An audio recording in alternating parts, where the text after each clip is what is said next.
नमस्कार मित्रांनो, कालच्या दिवशी भारताने पाकिस्तानवरती एअर स्ट्राईक केल्यानंतर मला बऱ्याच लोकांचे मेसेज आले की त्यांनी विचारलं की नेमकं मार्केटमध्ये आपल्याला काय केलं पाहिजे, आपण ट्रेडिंग केलं पाहिजे की नाही केलं पाहिजे, किंवा समजा ही पोझिशन एस्केलेट जर का झाली तर नेमका निफ्टी कुठल्या लेवलपर्यंत खाली येऊ शकतो।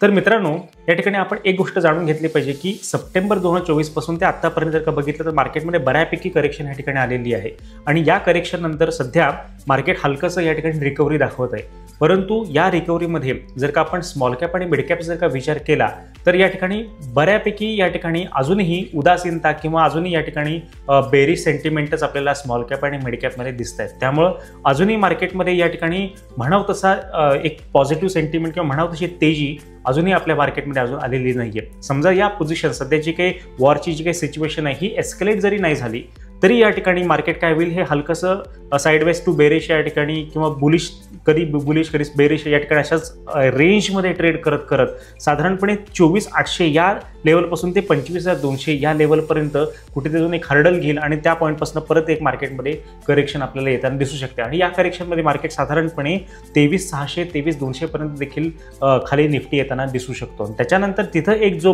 बॉटम बनून मार्केट परत एक अपसाईडला मोमेंटम करायला सुरुवात केली, त्यानंतर एक आपल्याला या ठिकाणी हायर हाईज आणि हायर स्ट्रक्चर डाव थेरी प्रमाणे दिसेल आणि नंतर एक मार्केटमध्ये चांगला बुलिश मोमेंटम कंटिन्यू होताना आपल्याला दिसू शकतो। तर ही एक सिच्युएशन सध्या ओव्हरऑल मार्केटची सध्या आहे। आणि जर का आपण कारगिल युद्धाच्या वेळेस जर का आपण परिस्थिती बघितली तर कारगिल वॉरच्या वेळेस काय झालं होतं की इंडियन मार्केट ऑलरेडी अपट्रेंडमध्ये होतं आणि अपट्रेंडमध्ये असताना त्या ठिकाणी वॉरची सिच्युएशन क्रिएट झाली आणि त्या ठिकाणी साधारणपणे 8 ते 10 दिवसांमध्येच मार्केट 12% करेक्ट झालेलं होतं।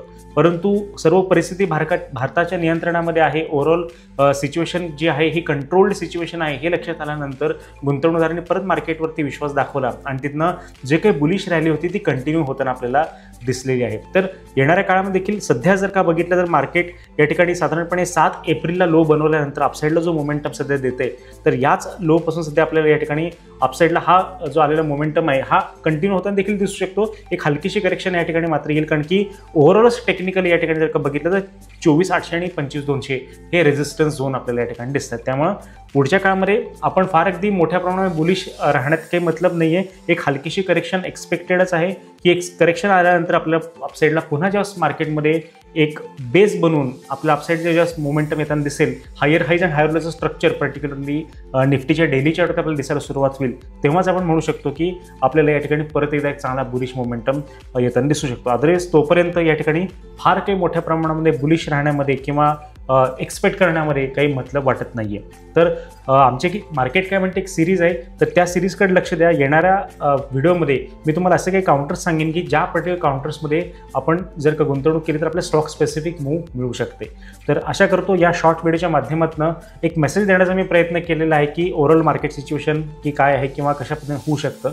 तर हा एक मेसेज तुम्हाला आवडला असेल, जर का हा मेसेज तुम्हाला आवडला तर या व्हिडिओला जरूर लाईक करावं आणि इन्व्हेस्टॉक्स मराठी या माझ्या मराठी यूट्यूब चॅनलला जर का तुम्ही सबस्क्राईब केलं नसेल तर सबस्क्राईब जरूर करा, कारण की अशाच पद्धतीने आम्ही मार्केट काय म्हणतात अशा वेगळ्या डिफरंट सिरीज आम्ही येणाऱ्या काळामध्ये कंटिन्यू ठेवणार आहोत। धन्यवाद।